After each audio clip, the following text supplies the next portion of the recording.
Les hydrangeas, on les appelle aussi les hortensias, eh bien ce sont des arbustes qui sont très appréciés pour leur beauté d'abord et aussi pour leur facilité d'entretien. Originaires d'Asie et d'Amérique du Nord, ils se déclinent en de nombreuses variétés avec un large choix de couleurs, de formes et de tailles. On commence par le plus connu, Hydrangea macrophylla.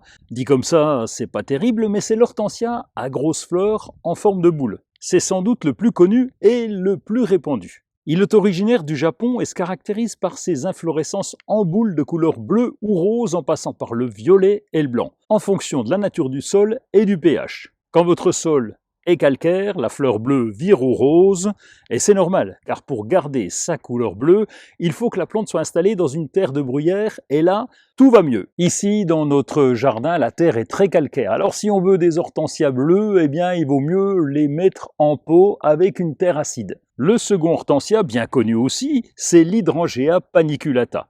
Il est également appelé hortensia paniculée. Bon, ça revient à peu près au même. Il se distingue par ses inflorescences en forme de panicule, en forme de cône, un genre d'épi allongé.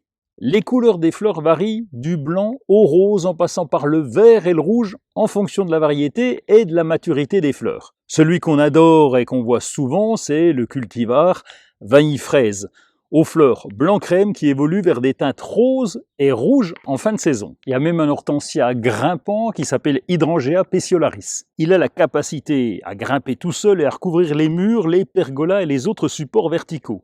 Il peut atteindre 10 à 15 mètres de hauteur et 3 à 5 mètres de largeur. Ses tiges sont munies de crampons, ce qui lui permet de s'accrocher et de grimper en parfaite autonomie. Les fleurs blanches ou légèrement teintées de vert ou de rose s'épanouissent de juin à août.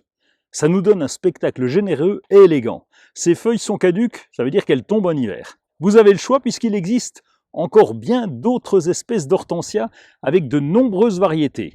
De façon générale, les hydrangeas aiment les expositions à la mi-ombre et préfèrent les terrains légèrement acides comme la terre de bruyère ou des sols neutres. L'avantage de ce paniculata, en plus d'être beau, c'est qu'il pousse en plein soleil et alors vraiment dans tous les types de sols.